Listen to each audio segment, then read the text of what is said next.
Box office దగ్గర సిద్ధు జొన్నలగడ్డ నటించిన latest movie Tillu square extraordinary openings ని మొదటి రోజు సొంతం చేసుకుని దుమ్ము దుమ్మారం లేపగా అనుకున్న అంచనాలన్నింటినీ కూడా మించిపోయి వసూలను సొంతం చేసుకున్న తర్వాత రెండవ రోజులో ఎంటర్ అయిన తర్వాత అన్ని చోట్ల మంచి కలెక్షన్లతో జోరును చూపెడుతూ హోల్డ్ ను కొనసాగిస్తున్న ఈ సినిమా నైజాంలో బుకింగ్స్ ఆల్మోస్ట్ డే 1 రేంజ్ కు ఈక్వల్ గా జోరు చూపెడుతూ ఉండగా ఆంధ్ర సీడెడ్లలో కూడా మంచి జోరును చూపెడుతున్న కొన్ని సెంటర్స్ లో డ్రాప్స్ అయితే ఉన్నాయి.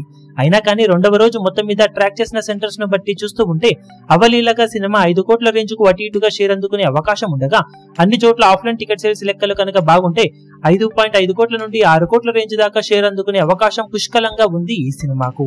ఇక వరల్డ్ వైడ్ గా సినిమా బాక్సాఫీస్ దగ్గర రెండవ రోజున 7 కోట్ల రేంజ్ నుండి 7.5 కోట్ల రేంజ్ దాకా షేర్ ను ఓవరాల్ గా సొంతం చేసుకునే అవకాశం ఎంతైనా ఉంది. టాలీవుడ్ లో మీడియం రేంజ్ మూవీస్ పరంగా రెండవ రోజు one of the highest collection అందుకున్న సినిమాలలో టిల్లు స్క్వేర్ సినిమా కూడా ఒకటిగా చేరే అవకాశం పుష్కలంగా ఉంది. ఇక బాక్సాఫీస్ దగ్గర సినిమా ఈ ఎక్స్పెక్టేషన్స్ ను కూడా మించిపోతుందో లేదా అనేది ఓవరాల్ గా నైట్ షోలు ఎంతవరకు హోల్డ్ చేస్తాయన్న దానిపై డిపెండ్ అయి ఉంటుంది. మొత్తం మీద చూసుకుంటే రెండవ రోజు ఎక్స్పెక్టేషన్స్ ను మరోసారి సినిమా మించిపోవడానికి అవకాశం ఎంతైనా ఉంది. ఇక టోటల్ గా 2 రోజులకు గాను సినిమా బాక్సాఫీస్ దగ్గర సాధించే కలెక్షన్ల వివరాలు ఏ విధంగా ఉంటాయో చూడాలి. ఈ వీడియో మీకు నచ్చినట్లయితే లైక్ చేయండి, షేర్ చేయండి, ఛానల్ ను సబ్స్క్రైబ్ చేయడం మాత్రం మరవకండి. ఏ చిన్న అప్డేట్ ను మిస్ అవ్వకూడదు అనుకుంటే బెల్ ఐకాన్ ను ప్రెస్ చేయండి.